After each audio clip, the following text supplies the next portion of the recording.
What is up, everyone? Good evening to you guys. We are hanging out here on Tuesday evening. It's about 5:30 p.m. Central Time. We have NBA basketball starting in a half an hour. So we're here with our man John. How are we doing, John?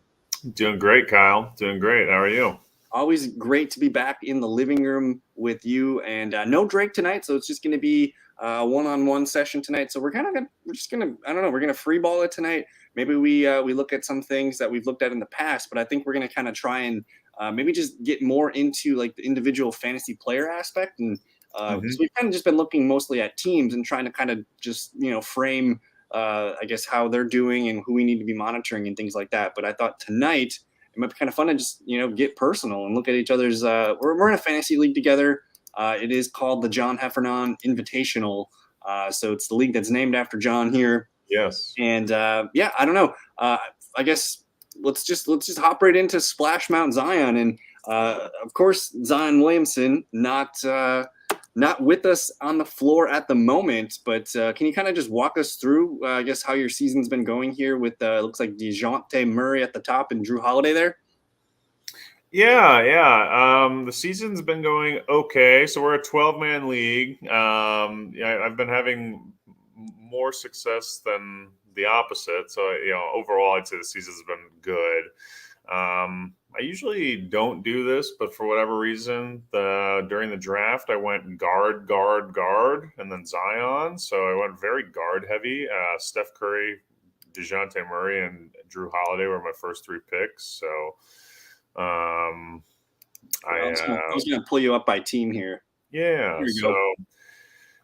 So I started to kind of fill out other positions, but as you can see, kind of right out of the gate, had a bit of a weakness at the forward and somewhat at the center position as well, because Pirtle and Allen were kind of hurt when I drafted. But I'm like in fourth or fifth place at 6-3 right now. Curry's been I've missed time from. Oh, I'm not sure if I lost John or if he lost me. 1 second here. We're just checking our internet connections.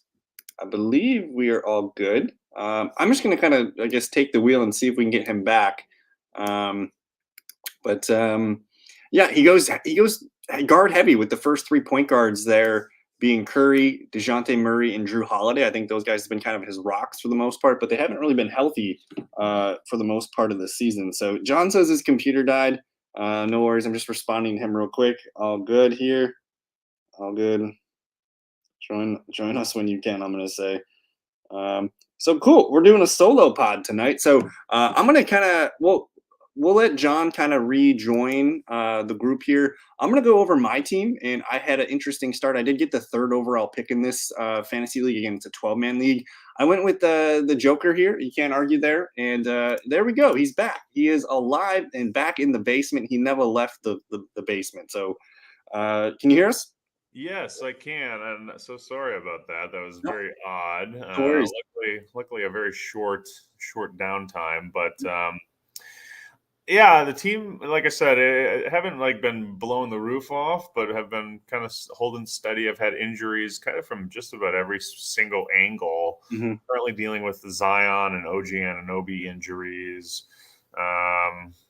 But the teams are doing okay. I think it's probably overachieving a little bit, and that probably has to do with me being very active on the waivers and with the free agents and whatnot. So, and honestly, the team is relatively stable. I think my best free agent acquisition so far has probably been Norm Powell. I'm not really sure why he was dropped, but I was able to scoop him up at some point, and yeah, so that's been probably the biggest shot in the arm for a single individual. Yeah. Outside of that, mostly kind of riding with this roster as I drafted it, honestly, which I think within a 12 team is probably pretty true of a lot of folks. I mean, there's most of 95% of the usable players get drafted in the 12 team. And so, there's guys who hit on the free agent and the waiver wire, but from time to time. But in terms of just pure rosterable guys, I think they're probably all gone. So you kind of you get what you get. So I think it's I noticed you snagged Lonnie Walker back there, who I was trying to get him on my roster. He had a good night the other night in his first game back, did he not? He played well. He's getting the points in there.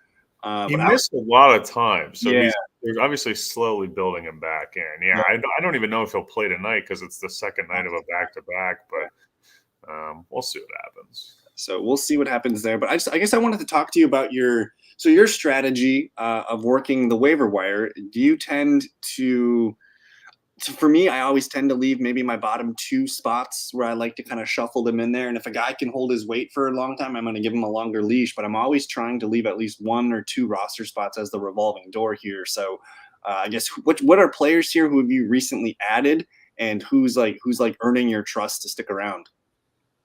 Yeah, Dante DiVincenzo and Troy Brown are guys I've recently added. I added Norm Powell a while ago, and he's locked in. I mean, he's definitely a 12-team guy, so I don't want to talk about him too much. But DiVincenzo has been having moments this year. He's been hot and cold, but he's shown as, whether it's just a backup to Steph Curry or when Curry's missed time, which he's missed a healthy amount this season, he's a good piece. So he seems to be pretty ingrained in their rotation. So he's one of those guys I could see myself holding on to a little bit. Yep. Troy Brown Jr., I feel like he was probably more of the Lakers have been hit with, between their old age and some actual injury, they've been hit with some depth challenges on the wings. So, and they just acquired Rui Hachimura. So I kind of wonder where Troy Brown Jr. goes from here. Right. I think he maybe kind of had his useful part of the season, and maybe, now he's just going to be like more of a 15, 20 minute, fill in the gaps player. But he's been okay. While I've had him, still there. The minutes are still there. You start to get more 20-point performances. So he's probably the guy that, I guess, if you were to cut someone from this team, is it Troy Brown? You're going to probably hold Lonnie Walker over Troy Brown as he gets more worked into it. Royce O'Neal, we've talked about him, but I'm regretting dropping Royce O'Neal because he's a guy that plays a ton for the Nets, and he's going to kind of touch all the categories for you. Sure, he'll have a bad night every now and then, but I mean, you see 28s and 27s and 35s and 36s. So this would be a tough cut. I don't know if you could do that. Yeah, no. Well, and one guy I just cut today, Andrew Nembhard, was a guy I held on to for a long time, but I cut him to get Lonnie Walker back in the mix. So, I think like if you had a really good 12-team or a 10-team team, guys like Royce O'Neal would easily be more on the chopping block. But my team is just a little. Like I said, I went really guard heavy, and then I took Zion. I took 3 guards, Zion, and then 3 centers. So my forward positions have been weak all season. Mm-hmm. So Royce O'Neal kind of means more to me than maybe someone else. So he's a hard cut for me. I would do it in the right situation, but those right situations haven't came around yet. So I'd say Troy Brown's my most cuttable. Dante DiVincenzo, very cuttable, though lately he seems around. And as the Steph Curry owner, it's nice to have the guy who's going to play a huge helping of minutes if Curry goes down. Curry sits on back-to-backs all the time. So I don't necessarily aspire to have cuttable spots, but just the nature of the season, it happens, right? You acquire players who get hurt. You acquire players who aren't as useful as you thought they'd be. You require players who kind of, they maybe even get traded and their situation changes. So I figure I'm going to miss a couple picks in the draft, and those will be my fun spots to play with. But it is kind of nice to have 1 or 2 of those every week. So you can take advantage of the schedule. So you can optimize schedule with some of your basement guys. I do think that's, in a perfect world, that's pretty great. I'm on my team's pretty good. And I have you mentioned dropping Andrew Nembhard. Tyrese Halliburton's coming back. It sounds like Thursday night, man. So here's my team. I'm sitting at a pretty tough predicament. I also went here. We'll kind of go over here with my roster construction from the draft. I mean, getting Joker at at 3 is a no-brainer. I was kind of, I was stuck into that. I couldn't not do it. But I get De'Aaron Fox, I get Jaylen Brown, and I come back with DeAndre Ayton. So I kind of like the balance of 2 bigs and 2 nice scoring guards. Scotty Barnes in the middle in the 5th round as a power forward, and Kuzma as a power forward. But I noticed I only drafted one 3 player here, and that was Royce O'Neal. I did get Denny Avdia here at the end, so that did work out. But I was very light on 3s and 4s. I did snag Draymond Green though, and Klay Thompson pretty late. So I guess similar to yours, my strength is in my 1s and 2s, and then Mason Plumlee's been a peach. He's been a gem this season. But as we sit here, I have been riding the rails here with one TJ McConnell. And my issue tonight is I'm playing a team that's pretty damn good. That's Boats and Horford's here. That's Matt Boehm. Shout out Matt Boehm if you're watching with us tonight. But I got Kentavious Caldwell-Pope sitting in my IR because he was out one of the games over the weekend, and I'm trying to find someone here to cut, and I'm really struggling to do so. I don't know, I kind of want to talk it through with you. I don't know who to cut to activate KCP tonight. You're not cutting some of the guys here on the bench. I think Denny Avdia is one of the considerations for cutting, but have you seen his numbers of late? I have not. I have been playing with Avdia a little bit in DFS, and he's had some good moments. He's been a huge value, if you drafted him. And, given where we drafted him in our league last round as a 12-team league, I'm sure a lot of people had an opportunity to pick him up. So, yeah. So I'm struggling to cut him. I'm very worried about what happens to TJ McConnell's usage when Tyrese Halliburton comes back. I don't want to drop this guy if he's going to continue to put up 20-plus fantasy points here, but it's safe to say he's not going to be getting those 30-minute games, and the days of 40-plus games, almost every other night are gone. But I'm more worried that his box score is going to look like this between the 19 and 25 minutes, 8 to 10 points. He's going to get his 5-6 assists, and it's kind of barely usable for a 12-team league here, about 14 to 20 fantasy points. So is TJ McConnell a guy that we're cutting early before Tyrese Halliburton gets, kind of eased back in, or do you think I should hold on to TJ?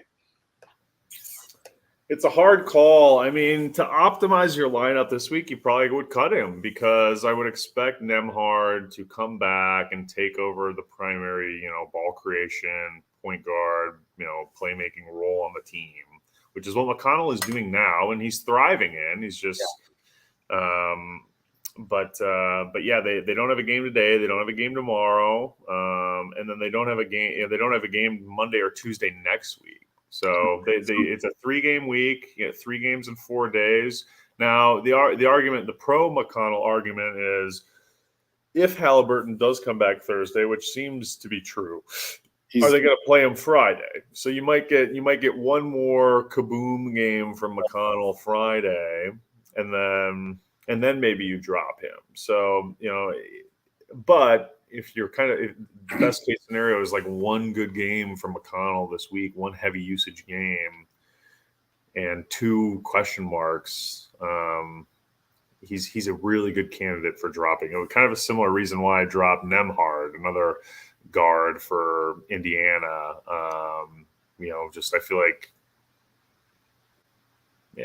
I just feel like the schedule is tough this week for Indiana, and you also don't get them for the first 2 days next week. And the guy that I'm cutting him for, KCP here, he's got a game tonight, so I'm gaining a game here. He also plays Thursday night, so that should negate the McConnell points. I'm already up 1 game with KCP, and then sure, that Friday night could be a nice 40-point game for TJ. But then KCP's got a back-to-back too, and he tends to play on back-to-backs for the most part. But for sure, I'm getting 3 games the rest of the week with KCP. I'm probably getting 3 games out of McConnell, but I just. But it's not what you're used to. It's not the last 2 weeks of McConnell where he was, 30 to 50 fantasy points a week. We're gonna drop him and let Jesse Meineke pick him up.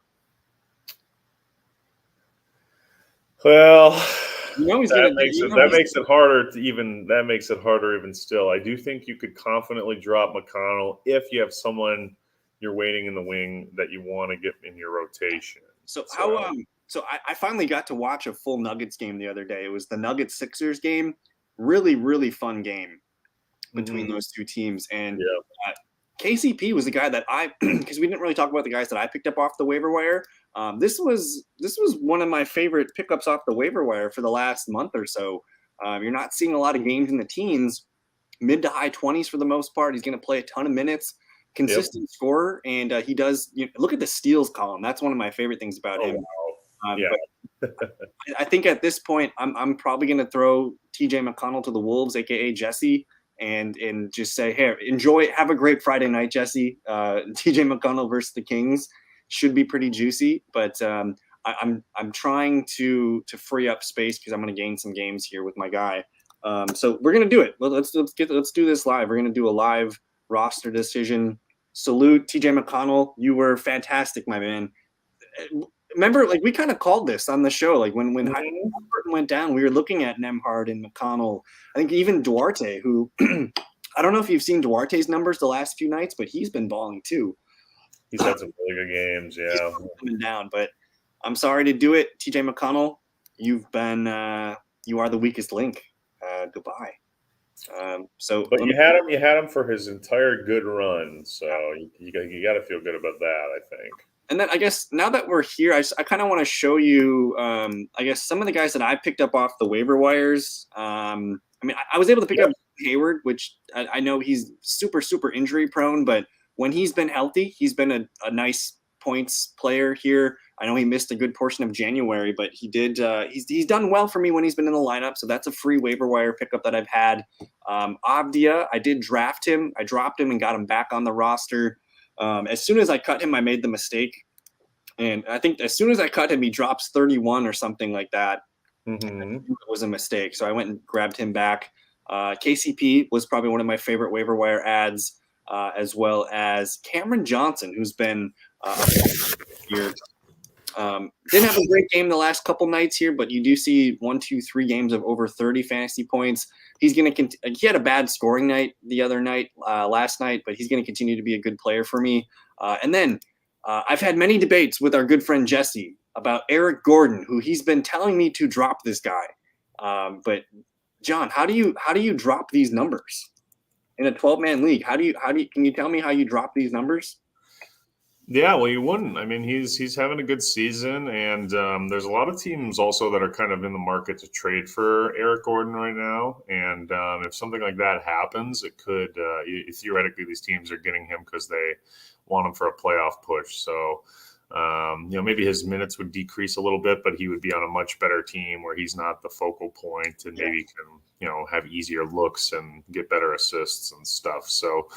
Hard to get rid of Gordon. He's got a good floor right now and a good ceiling right now, especially as like one of your last guys in a 10 or 12 team league. And he's got some interesting, mystery box. We don't know where the hell he's going to be in a week or a month. So and that could hurt him, but it could also make him even more interesting. So. Right. So I'm super torn on him. I have him chilling in my IR. I'm going to have to make a decision soon whether to let him go to free that up and get a legal roster, I should say. But I'm very happy with my team. And my biggest issue, man, is because we talked about we love free agency. We love adding guys for, a back-to-back or, you got to get these guys because they play 4 games this week kind of thing. I can't do that. My team, I'm sitting at 7-1 or 8-1 now here. And it's a really good squad, and I'm struggling to find players to drop because I don't want to help the league out and give them a guy that's going to deliver some fantasy points. So maybe now let's do this for the degenerates who are in the deeper leagues and are like, yeah, whenever I see someone putting out waiver wire advice, like these guys are not available. But I was just wondering, maybe we just dive into the waiver wire in our 12. It's a very competitive league. It's probably as competitive as you can be for a 12-man league. And I'm just going to filter by the last 7 days here. And let's hit the plus minus first. I just want to see who's been added the most. And again, it's TJ McConnell. So he's sitting there at top. He's probably going to get swiped up at some point here. But let me show you those Chris Duarte numbers. And this is why I think it's easy for me to cut a guy like McConnell, because you look at his last 4 games, look at those minutes. The points are up, good amount of rebounds and assists, and look at the 6 steal game. Holy crap. But those fantasy points there looking pretty appetizing. And so now you're gonna put Halliburton in there with Duarte and Nembhard, and I think they also use Matherin at times there. Yep. There's a lot of mouths to feed, and guess what? The Pacers aren't playing very good, so they're gonna probably ride Halliburton for the rest of the season. But this is an interesting one. I think you should monitor Duarte and see. I'm very curious to see how the Pacers split up these minutes because they got a lot of good 1s and 2s. Agreed. Yeah, deeper leagues, especially. Yes, Duarte. If we want to get a little more fixated on guys who are like owned in like 10 or less % of leagues or something. Yeah, Duarte is a really interesting guy. He was a rookie last year, had a couple really nice moments, a couple really big games, had some stretches of fantasy usability, and I think, like you said, Kyle, the Pacers aren't very good. I think at some point this season they're going to flip from, trying their best to win as many games as possible to potentially playing more of the young guys. I mean, they're already playing the young guys a lot. So a guy like Duarte, if their season gets a little, if their season goes off the rails and they lose a couple more games, a guy like Duarte could be even more in the mix. So the Pacers have been involved. Like, they're a pretty active franchise when it comes to trades and free agency and things like that. Like, what if they do send TJ McConnell out of there? That's something to be thinking about as well. But then I want to talk about Mr. DeLon Wright here, who I don't know if have you ever clicked on him and see what he's been doing lately? Yeah. So this was a guy that kind of when because we started the late season, and I was to the point where I was clicking the tabs and I was hitting by health and featuring by IR just to see who's been added the most from the IR guys, to see who's coming back. And DeLon Wright missed a good chunk of the season. But since he has gotten his legs underneath him, you can kind of see here around New Year's, getting under 20 minutes per game, but then all of a sudden he kind of flipped a switch, and now he's, in the 22 to 26 minutes per game. And since about January 11th, like, this is a player that's worth the damn in 12-man leagues. And I was able to roster him for a good amount of time here. It looks like our friend Matt Boehm just signed him for about a week or so and dropped him back to the wire. But DeLon Wright, a fun player for the Wizards who does get ample playing time. So this is a guy that probably would interest you if you're looking in a 12-man league to add somebody. So I just wanted to call attention there. The only issue is the Wizards, man. They have a weird lineup going right now. But the Rui Hachimura trade that has freed up some minutes for guys like Abdia. And the Porzingis injury right now. So their rotation's kind of limited at the moment. But DeLon Wright, totally a guy worth picking up. Only 6.2% rostered, and he's averaging a healthy 21.6 on the year. Yeah. And then you can kind of see, again, we're trying to go deep here. Look at the percent rostered. Only McConnell is well rostered at this point. What do you know about Mr. Xavier Tillman here? I know Steven Adams is out for the Grizzlies for some amount of time. I couldn't tell you offhand how much, but Tillman is a very successful backup center and backup power forward for them. So if Jaren Jackson or Adams misses time, Adams especially, I think he gets opportunities. And last year, I think at the end of last year, I don't know if it was, I think injury related probably, but he started to get in the games and had good games. And you can kind of see when he gets his minutes, just like a lot of guys, but he's certainly on that list. I mean, when he gets his minutes, he doesn't always even need a lot. He can do something with it. So, he should be on everyone's interested list right now, probably, as long as Adams is out. So Adams had a 3-week reevaluation timetable announced, and that happened. So the first night that Adams missed was 123 here, and they actually started Tillman over Brandon Clark in this game. And then I believe Brandon Clark's been starting the last 3 games for them. But basically, it's been 1 week out of the 3 for Steven Adams to be missing. So you have 2 more weeks in February. They might just hold out Steven Adams, through the All-Star break here. So you're looking at a good chunk of February where Xavier Tillman and Brandon Clark are going to be in for extended amount of minutes. And let me just kind of pull up the previous box score here. This was a good game, the Grizzlies versus the Pacers. You have Brandon Clark here. Let me kind of do a little zoom. You have Brandon Clark starting, but only getting 18 minutes in this game. Of course, Jaren Jackson dominates for 38 minutes, but Tillman off the bench with 25. I think both these guys, Clark and Tillman, are worth pickups with Steven Adams out. And again, like Adams has 2 more weeks till he's reevaluated. He's not coming back till after the All-Star break. They don't need to rush a veteran like that. And because the Grizzlies are so damn good, they're gonna take their time with him. So Brandon Clark and Tillman, like, it looks pretty good.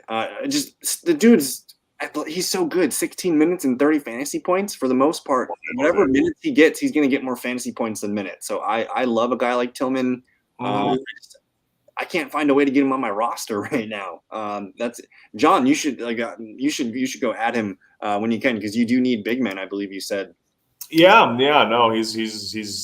My eyes are kind of lighting up a little bit. Yeah, I might go scoop him once the game starts tonight. I don't think he plays tonight, but maybe see if I can get him in the February rotation. Yeah, well, we got 3 minutes until roster lock. So if you need to step aside for a minute or two, you are totally excused. Maybe my computer will shut down. Yeah. And then I guess the next guy here is Jonathan Kuminga, who started off kind of hot. He missed a lot of time here in January. His minutes were looking nice. Have we looked at should we just look at the Warriors? I don't think we've talked about them. And now yes, you could. I think that might be a team worth looking into and kind of figuring out how they're operating. I can't get my head wrapped around Kuminga. I think they try really hard to get him involved, but it seems like I don't know. He's having a hard time. You know, it's not like he's doing bad. I mean, he's playing in a lot of games when he's healthy. He's a little more up and down, and it's hard to kind of find a pattern in his performances. I would say he's a little in a 12-team league. He's a little more on the fringe right now. But well, so I guess here's the thing with Kuminga, because I roster Klay Thompson and Draymond Green. It looks like you got Steph Curry. They tend to rest these 3 guys a lot. Yes. Any night that you see Steph Curry or Klay Thompson are going to miss that game, especially if it's the front or back end of a back-to-back, that's probably a night to pick up Kuminga, because he's you can kind of see here he's their 8th man in terms of minutes over the last 7 days. But again, if you remove Curry or Klay Thompson from those rotation of minutes, Kuminga is probably a fringe starter. Their 6th man, first guy off the bench. You also mentioned DiVincenzo, so he's definitely a guy that benefits when those guys are out. But it's an interesting group. And who are we like for fantasy? It's Curry, it's Thompson, it's Wiggins, it's Draymond, and Jordan Poole. But after that, it's kind of on a night-to-night basis as who you're going to pick up and use. But I think you said it well. If those guys are in, you're really not playing anyone else fantasy-wise unless you're in an absolute pinch. If those guys are out, then guys like DiVincenzo, Kuminga, Anthony Lamb, I think they get way more interesting, and they have been pretty interesting this year. Anthony Lamb, I think, is one of those guys that's kind of, it's not like he's blowing the roof off, but he's having a good enough season, and he's been getting, every time I watch a Warriors game, he gets in and he gets minutes. So I think he's one of those guys that's vulturing a couple of opportunities and a couple minutes every game from Kuminga. But like you say, the games where there are injury, like when Steph and Klay and Draymond or some combination of those 3 are out, those are the games where all these guys are maybe not necessarily going to go off, but they're certainly going to have the minutes and the opportunities. So, and I've rostered Lamb for a couple nights when they had like a back-to-back, and one game went well, one game didn't go well. So he's kind of like he's a shot in the dark kind of thing. But I do think, man, you found something here with DiVincenzo. He's under 7% rostered, averaging 21 points per game on the year in a 12-man league. Like, you're like, sign me up. I just want 21 points per game for my worst player. And this is a very healthy-looking box score. Sure, he's going to put up an 8 or a 14 every now and then, but you do get rewarded. And again, especially because you're a guy that has Curry. Yep. Anytime Curry misses, you're fine, man. So it's not like a true 1-to-1 handcuff, but it's like 70% of a Steph Curry, though. Which you get the handcuff kaboom games when Curry's out, and he's still playing 25+ minutes a night when Curry plays. So he's a really nice fringe, second last guy on your roster dude right now. So yeah, DiVincenzo is someone you should probably be targeting regardless of your situation. But he seems to be a guy who's going to play a lot of games this year and get a lot of minutes. Definitely not for 10-man leagues. He might be just like, yeah. like a one-night rental kind of thing. Like especially if Curry or Clay are out for that night, then you add him for the game. But for 12-man leagues, I think there's staying power here with DiVincenzo. Yes. And I was just looking at Curry's numbers, man. He's been pretty hot from the field here. 38, 35, and 34 points the last couple nights. Good to see him back in action, and his minutes are starting to pop back up. So that's good to see. But any other, I guess, Golden State. What's Andre Iguodala doing? Is he actually on the team? I'm not really. Yeah, I actually thought we wouldn't see any minutes from him over the period. Yeah, apparently he's just been injured. And you mentioned taking it slow with a veteran. When we were talking about Steven Adams, I think multiply that by 100 for Andre Iguodala. He's one of the oldest guys in the league right now.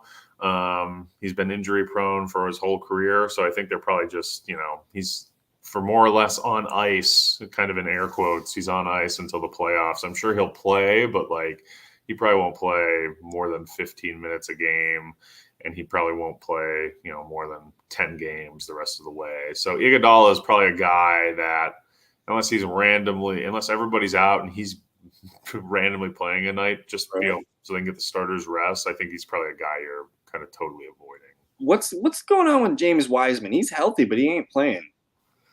He was in the G League. I remember he was in the G League a couple weeks or maybe a month or so ago. I'm not sure.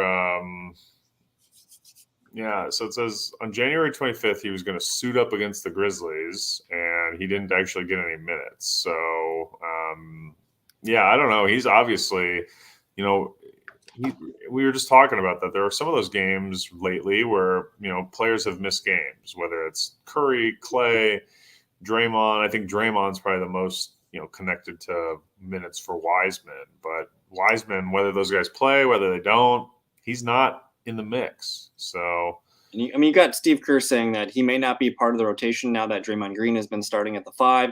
It's hard to get 4 centers in the game. So they're using Looney, Draymond at the 5. They also use J. Michael Green at times. So he's kind of the 4th man in the rotation right now, which is just strange. And then I did want to shout out real quick, UW Milwaukee represent Patrick Bolton Jr. Looks like he got a couple minutes. He got some NBA minutes. Look at this kid. Homegrown talent. He hits double digits. If you were to ever get some minutes, you got something there. But I don't know.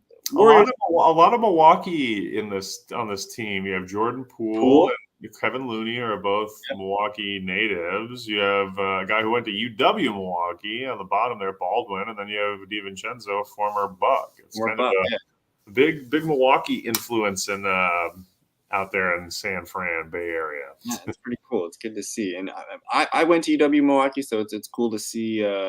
It's cool to see someone represent themselves in the NBA. Dude, when I was in school at UWM, the Butler days I got to see Gordon Hayward. I got to see Shelvin Mack. And they had a guy, I can't remember. He was a tall white center, something Howard. They had another guy named Howard there, and he was just a beast in the paint. But I got to see some fun Butler teams come and play at Milwaukee for a couple of years there. Nice, yeah. The Horizon League is it can be a gift. It can be kind of fun. And Butler moved out of that league, didn't they? But while they were there, especially at the end when Brad Stevens was coaching, they were a firecracker. They were a powerhouse. I want to pull up the 2010 Butler Bulldogs roster. A lot of NBA players, not a lot, but there are NBA players on this roster. You got Gordon Hayward here. Matt Howard. Yeah, he was a tank, and then they had I believe it was a young sophomore Shelvin Mack. So he never really made it in the NBA. I think he got drafted, but I don't think he ever stuck around very long. I don't know. I don't know if he made it past his rookie contract. Yeah. I wonder if Matt Howard maybe got drafted by somebody. I don't think he did anything, but it looks like he went undrafted in the 2011 draft. And it looks like he kind of traveled and did some European League stuff. Sure. Well, good for him. Yeah, I figured his basketball days wouldn't have been done. I remember that guy. Yeah, he was fun. But yeah, Gordon Hayward, like, dude, it was we had the Horizon League championship at UWM. It was the Panthers versus the Bulldogs. I still remember that. But Butler did win. I believe that was the year they went to the finals and played Duke or something like that crazy. So shout out to the Butler Bulldogs. But anyways, where do we go from here, John? Should we take one more peek at the waiver wire and just see if we can find out any more hidden gems for the folk? Let's do that. That's kind of fun. It's fun to go fishing. Maybe take one more peek at what we were kind of looking at, and then maybe look at the health piece and see if there's anyone who's out who might be worth keeping our eyes on. But it's fun to go fishing. Alec Burks is a guy I owned a long time this season for at least a month.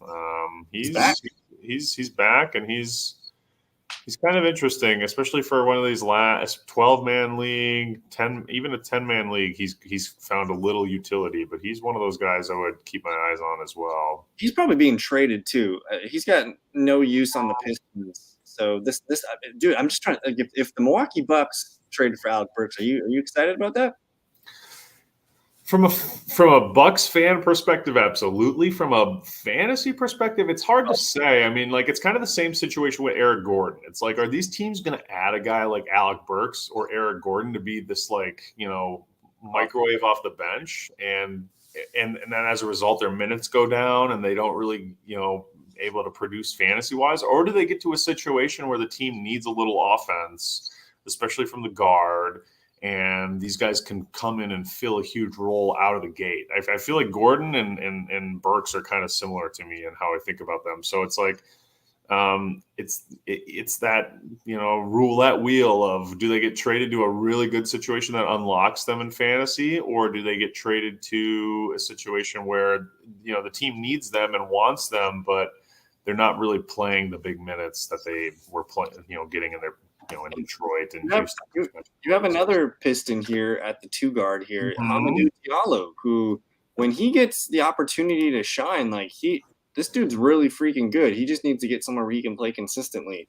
Looks like he's averaging about 20 minutes per game over the last 4 nights, but the scoring is up.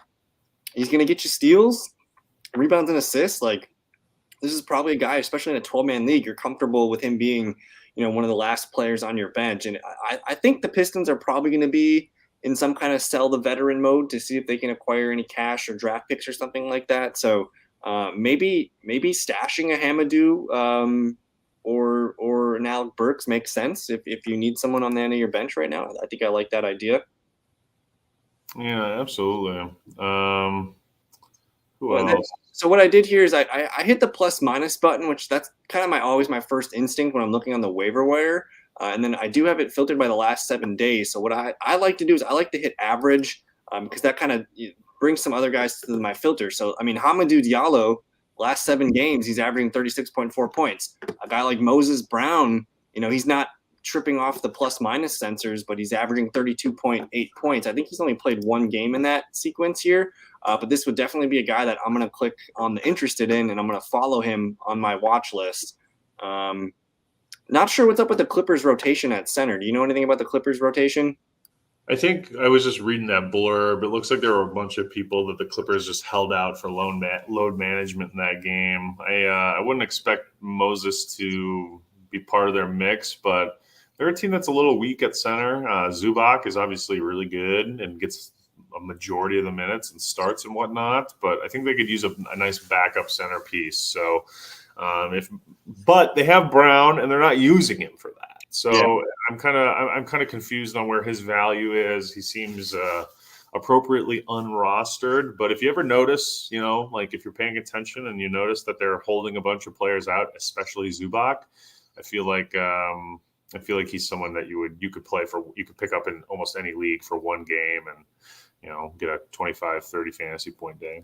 Yeah, and anytime you hear that Moses Brown's going to be starting for a night, we're probably going to be inclined to pick him up. But we got a question. Yeah, great DFS piece too, right? Like, it's a super cheap center. So we got a question in the chat here from our guy Rabe. I'm sorry, I'm having technical difficulties with my mouse. I might have to go grab my backup mouse here. But John, while I go do that, and again, I have these guys compared by the last 7 days. Are you keeping Kyle Anderson or Denny Avdia right now? Yeah, good question. I think Anderson has been really hot lately. But I think we were talking about Avdia a little earlier. Avdia obviously seems to be really kind of glued into the Wizards situation right now. I think personally I would take Avdia, but it's a situation where I don't think you have a bad option. I'm not sure. I'm going to look it up on my phone really quick, but I don't know if Porzingis? Or no, I'm just look at like the last 15 days or like the whole season or last 30 days or something, just to get a little different view here. Anderson takes the lead at over 5 points per game. Yeah, so I mean, at first glance, I think I want to say Avdia, but Anderson is playing so well right now. It might be closer to a coin flip. Probably why you're asking the question. I think gun to my head, I'm probably going Avdia, but Anderson is a massive part of what the Wolves are doing right now. I feel like it's a question you know whatever you decide, you can't go wrong. But I'm gonna go Avdia, but it's close. So my thinking with Avdia is he definitely gets a boost without Rui Hachimura, who's now a Laker. That does help him significantly. But the dude's been riding some big games because no Kristaps Porzingis. So he's seen an increase this year. So those might come down a little bit. Mm-hmm. Wait, Avdia is going to have more value than he did before the Rui Hachimura trade, which is nice. But then with a guy like Anderson, does any of his minutes get taken away when Cat comes back? Who sounds like he's a ways away. We might not see him till March. I'm just wondering is there a short term and a long term answer that might be different, or what are we thinking here? Yeah, I don't really know. I've watched some Wolves lately, but I've missed some of the Anderson kabooms. I'm surprised to see him doing this well. I think you make a really good point with KP when Porzingis comes back. Obviously, that impacts Avdia, but Avdia's had good games with Porzingis in the lineup. Anderson obviously seems like he's got something going right now, and the Wolves need all the help they can get. And I don't know what kind of assets they have to trade. So, yeah, Porzingis is back already. So, like I say, I probably go Avdia, but it is very close, and I don't necessarily think you can go wrong. Well, let's look at this. If they're going to come in and give Porzingis 30 minutes, which his season average has been about 32, so kind of letting him come back in. So you see 30 minutes for Porzingis. Avdia still got 33 off the bench, so he is the clear bench man here. And this, keep in mind, this was a game where they kind of blew out San Antonio, so maybe that was the reason for the inflated Avdia minutes. But the dude he put up 25 points, 10 to 12 shooting, 9 rebounds, assist, a steal, a block. You're probably not going to get that every night from Avdia, and here we'll click into that again. But 41 points in a game where he might be somewhere in between these two games here on the 28th and 25th, where he's going to settle into the upper 20 minutes and be a 10 to 15 point scorer on an average night. And then just see the rebounds. The fact that he's almost getting double-digit rebounds per game the last 4 nights. I might tend to think that he settles somewhere in, if not the low 30s, maybe you're talking 28, 30 fantasy points per game. And again, a lot of this, I think, is the absence of Rui Hachimura, who has opened things up for him. Yes. This is a tough question because Anderson's playing so well too. It's really tough. But I guess it's a good question. That's why it was asked. I'm sure. So I guess if Porzingis is back, he's going to continue to do he had a big game, 5 blocks in this night. He played fantastic. They just blew out the Spurs. Part of me wants to go with Avdia for the rest of the season just because of the youthfulness. Whereas Anderson, you do have to deal with Karl-Anthony Towns coming back, which the offense will kind of go through him, and you might just get some of that veteran lull at some point here. But we're going to go Avdia as the guy rest of the season. I think so. I think with the cap point too, it's like, think about when you're if this is a decision you're making, you probably have a pretty decent team. So think about if Cat does come back, it's probably going to happen sometime around the fantasy playoffs or maybe just shortly before. So maybe Anderson is scoring a little more than Avdia right now. In the shortest term, in 7 days, it's Avdia. In the last 15 days, it's Anderson. So they're pretty close overall recently. But like, when it matters for you during your fantasy playoffs, Avdia might be the better choice because Anderson might be, relegated to a more supporting role player role with the return of Cat. So I think Avdia is competing with Anderson right now today, and then in 2 months or a month when your playoffs start, you might be happier to have Avdia than Anderson. So that's kind of one of the ways I'm thinking about it too. That this probably seems like a 10-man league question too. But either way, you're keeping a good player here who's going to get you maybe 27 to 30 fantasy points per game. We're going to go with the upside here in Avdia, who has, I think he's got a lot of ceiling yet. He's playing some of his best ball of his career. And then Rave did drop us in another question real quick. I'm going to clear that and get these guys in the queue here. So we got dropping Conley. Oh, I should probably spell Conley right. Mike Conley. Killian Hayes. Interesting. Okay, so over the last 30 days, they're basically the same player, roughly 29 fantasy points per game. Over the last 15 days, you see a huge swing towards Mike Conley, 32 points to 22 for Hayes. In the last 7 days, Hayes makes up a little ground, 32 points for Conley, 24 for Hayes. This one's probably not close. We like keeping the youth here. Are you dropping Hayes in this situation? This one is a little closer than appears on the surface because I'm not really sure what the hell the Jazz are doing with Conley. I mean, if they are really, truly trying to compete as much as they can this year, they obviously will want to keep Conley and kind of keep going with what they have. But I could see them flipping him at the deadline to a guard needy team, a team that could use, a backup point guard or, to run things during the playoffs. And so I think this is a lot closer to me, but if you need fantasy points today, I would go Conley. And if you are thinking about the future a little more, it's close. So I think I'd probably go Conley, but I do expect Hayes to get a lot of minutes as the rest of the season unfolds. And, fantasy playoff time feels like a weird Killian Hayes supernova coming in my mind and in my heart, but I'm also a big Killian Hayes stan. So the fact that it's close, I think Conley is probably the smart choice. Yeah. What do you think, Kyle? No, I agree with you.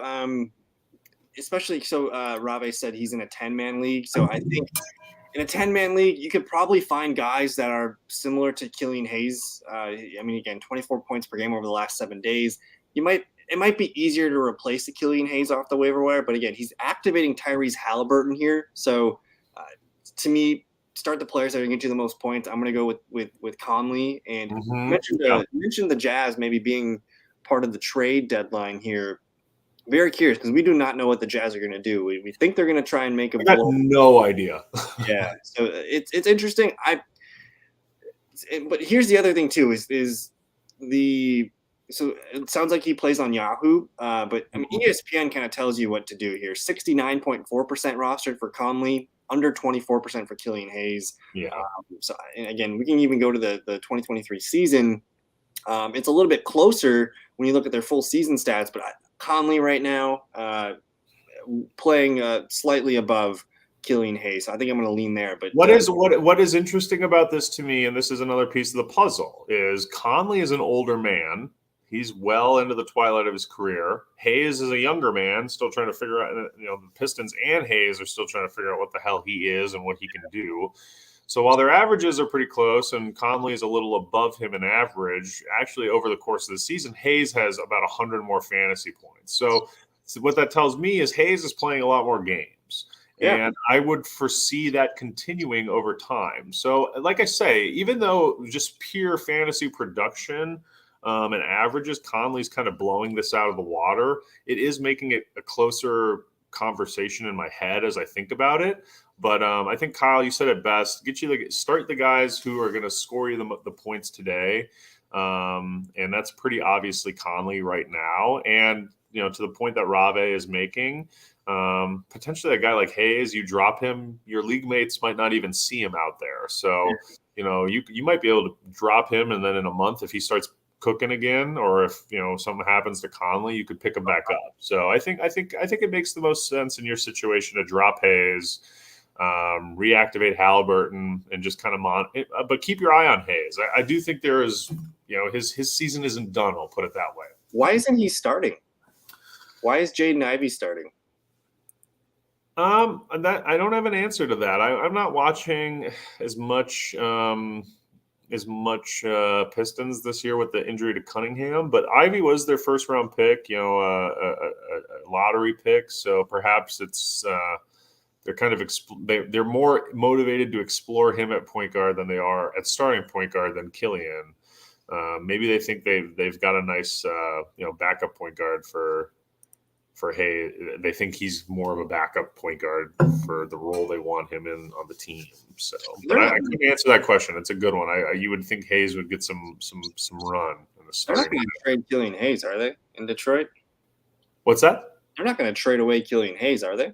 I don't know. I don't know what these. I don't know how teams value these guys. I don't necessarily think Killian Hayes has like a huge value, where there's teams out there who are looking to poach him. I think he's probably a little more valuable to Detroit than other teams right now. But I don't know. If you could get a first for Killian Hayes, you'd obviously do it. I just don't think there's anyone who's going to offer that kind of deal.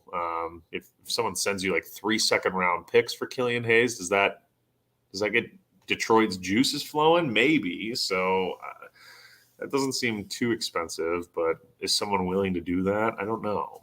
So the trade deadline, I have a lot of confidence there's going to be some incredible activity this trade deadline. It could be one of the more active trade deadlines, and I have absolutely no damn clue who is going to be responsible for it. We've got multiple teams like the Jazz. I think are the best example of are they going to be buyers? Are they going to be sellers? There's a couple teams that have multiple pathways in the trade deadline, and they're not so far out of the mix right now. Where even the Pacers, are the Pacers going to try to add a piece to help them compete and stay in that playoff mix, or are they going to sell a couple of their younger guys? So same with the Pistons. It's the Pistons season has kind of went in the toilet. Obviously they're probably more likely going to be sellers, but maybe they just try to run back as much as they can for next year with a healthy Cade. I don't know. So the Pistons, with their wealth of young point guard talent, it reminded me of the Orlando Magic. Yes. You got Cole Anthony, who's been fantastic this year. You also have Jalen Suggs, who's kind of out of the rotation. This was a player that we were excited about not too long ago, but he's kind of completely out of the rotation as the starter. Markelle Fultz has kind of taken over that spot. Cole Anthony's the backup, and then Jalen Suggs, it's tough to get him on the floor. He's only getting about 16 minutes per game. I don't know what the Magic are going to do. It does feel like they need to make a move because they're too deep at the ones and twos, and they're definitely too deep at the center position. Because I think we looked at them last week, and they got 4 centers that they're hoarding here. So it's kind of interesting. Yeah, and there are teams I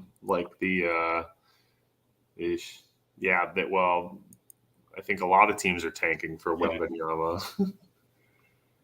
Yeah, you want to load those chips up though. So I totally get it. But anyways, John, we got about 5 minutes left in the show. Let's go to a free for all. What did you want to end the show with tonight? Do you have any team or any kind of soapbox or any kind of player or situation you want to give recognition to? We already looked at Curry. Here's the guy I was kind of thinking about the most because he's on my team. Yeah, go ahead. I was going to say, you did mention very smartly, before we get to keep thinking about the question I asked you. You mentioned looking at the IR eligible folk for waiver wire pickups and see if we can find someone that might be available soon. See if there's anyone who's rising up the plus minus. Patrick Beverly? Yeah, he's just missing the one game. Okay. But yeah, otherwise nobody moving up.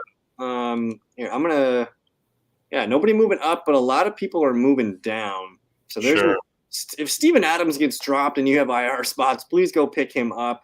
Same with Bobby Portis, Lou Dort probably, Josh Richardson probably worth a spot hold as well. Mitchell Robinson's going to be back soon. He did have I think it was a thumb surgery. I'm actually curious to see what the rookie in his place was going to do, Jericho Sims. But otherwise, nothing else is really sticking out on this drop list. So if you want to, finish up with your wrapping up the show tonight, what do you got for us? Yeah, let's just take a quick look at the Giannis stat lines. I want to see what the 50 pointer that he had a 50-point normal scoring game yesterday, but it wasn't the most massive fantasy day. Yeah, he's had two high 60 fantasy games in a row. 41, 50 points. He's looking really good coming back from his short recovery period, and I think he's averaging like 31.7 points, just normal points per game, which is a career high for him. I think he might have a chance. I think he's got a great chance to have his highest scoring season of all time, and he gets a lot of flowers, deservedly so, but wanted to just kind of take a peek at what he's doing this year, especially because he just had a 50-point game, which is pretty big. 4 straight double doubles off the boards here. Does it feel like to me, it feels like we haven't seen the Bucks. Like we haven't seen the best of the Bucks this year. They're kind of sleeping in the weeds, snake. And the fact that they're second, they're second in the East, dude. And we haven't seen them have to put the pedal to the metal yet. So Bucks second half of the season, super excited to see what they can do. They've essentially been playing without Chris Middleton all season. He's kind of currently coming off the bench. His averages are, whether you look at his 7-day or his overall averages, they're a shell of what he usually produces. So, though you do like to see that 31 fantasy point game in 15 minutes, that's very impressive. Yeah. I think it's one of those teams where if he can come back healthy and Bobby Portis can come back healthy, I think this is, this team doesn't have to make any moves and they could, rise up the contender rankings pretty easily. So this is a very good team. I'm obsessed with them. So that was in lieu of having a better thing to talk about. Why not talk about a quick Giannis 50-pointer? So we haven't been able to give the Bucks much attention on the show, actually. Sure. Maybe this injury to Middleton has opened the doors up for. Pat Connaughton, man, in a 12-team league, playing pretty well the last month or so. Like, this is a guy that's probably fringe rosterable in a 12-man league. And even with Middleton back now, you can see some big games in the minutes department. So Pat's definitely one of their guys that they rely on for minutes. What's the injury to Bobby? Is he out for a while here? 2 weeks. This was from the January 25th news blurb here. So maybe second week of February, we'll see Bobby Portis back. Yeah, we were talking about this with Steven Adams. Like he might, theoretically, he could probably come back before the All-Star game, but All-Star game being, I think, like the third weekend in February, if I'm not mistaken. Bobby, coming back, technically he might be able to play, mid-February, so get a game or 3 in before the All-Star break. But I would assume you might see him post All-Star. Sure. Though Bobby's not a guy who rests. So like if he's healthy, he's playing. But I think I would assume we'll probably see him post All-Star break. And lately, they've been using a nice rotation with Grayson Allen, Joe Ingles, Wes Matthews is kind of getting back on the floor here, and Middleton. So we're deeper than it once was perceived. I think they have a good rotation of bench players here, and it looks like it feels like Pat Connaughton's kind of stepping up into he's like our best player off the bench. I think he proved his worth in a championship run. So it's a fun team. I don't think they're going to make any meaningful moves at the trade deadline, but you never know. We'll see if they can surprise us, I guess. But it's just good to have Middleton back on the floor, and essentially we can build him up to be ready for a heavy workload after the All-Star break. Let's go ahead and do that and do it. We're right 33-17, and you're telling me Middleton has missed the majority of the year. Right. Drew's been in and out. Giannis been in and out. Like, we're just playing with our food right now. No, I totally agree. I find that at least a lot of the folk that I follow and interact with on Bucks Twitter and Bucks social media, like the sky's falling. Everyone's really freaking out and like, oh, we need to make a bunch of trades. And I'm just kind of sitting here like, we're kind of about to, again, on the big assumption, but if Chris Middleton comes back and can be 80-90% of who he was, or actually be himself, the Bucks, by doing nothing, could be one of the big winners of the trade deadline, because they could be adding an all-star back kind of fully into the rotation. So, and they've been able to be 33-17 without him. So the way I think about it is he's essentially missed the whole season. I mean, he's coming off the bench right now. So third best record in the league. And I only see that win percentage getting better and maybe, sitting in the low sevens. Agreed. Yeah, I think they'll try as best they can to kind of ratchet it up come play, as the playoffs start creeping towards us. So Giannis is not one to mess around. I mean, they have a bunch of guys who just don't mess around, right? They're very competitive in all situations. They don't really, they kind of have to force them to take games off. So it's I think they're sitting very pretty. And Pat Connaughton, I'm glad you called him out. He no one ever thinks much of him, but I think he's really important to the team, between his energy, his rebounding, his floor spacing and shooting.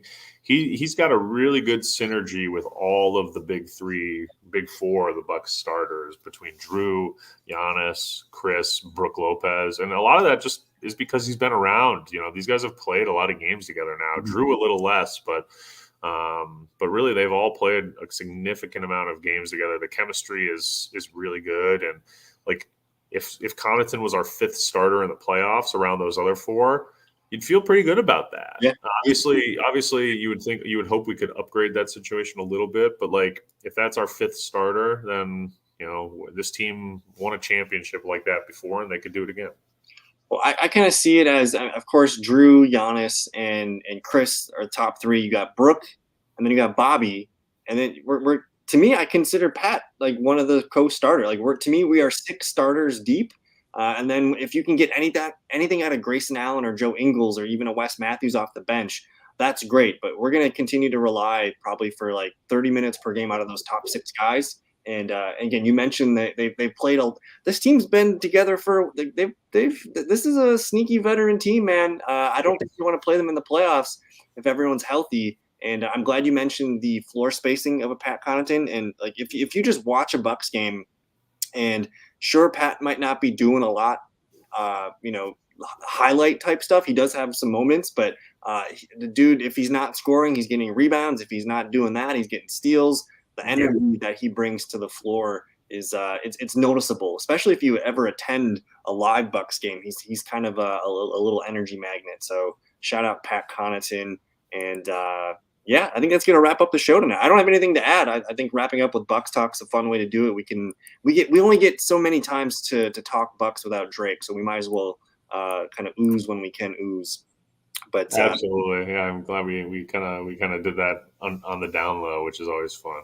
Yeah, so we'll maybe I'll make a snippet and just send that to Drake as the highlight of the show, the 5-minute Bucks fiesta at the end. But that's gonna do it for tonight. So John, we'll reach out and try and get something lined up for next week, Tuesday or Thursday. Hopefully Drake will be back with us. I'm sure we'll have to balance it out and do kind of like a 5-minute Cavaliers talk or some shit. But we'll be there for it. Hopefully you guys join us too. Thank you, John, for your time tonight. And subscribe to the channel if you guys are new. Let us know if you have any questions. We'll see you guys in a future show. Peace.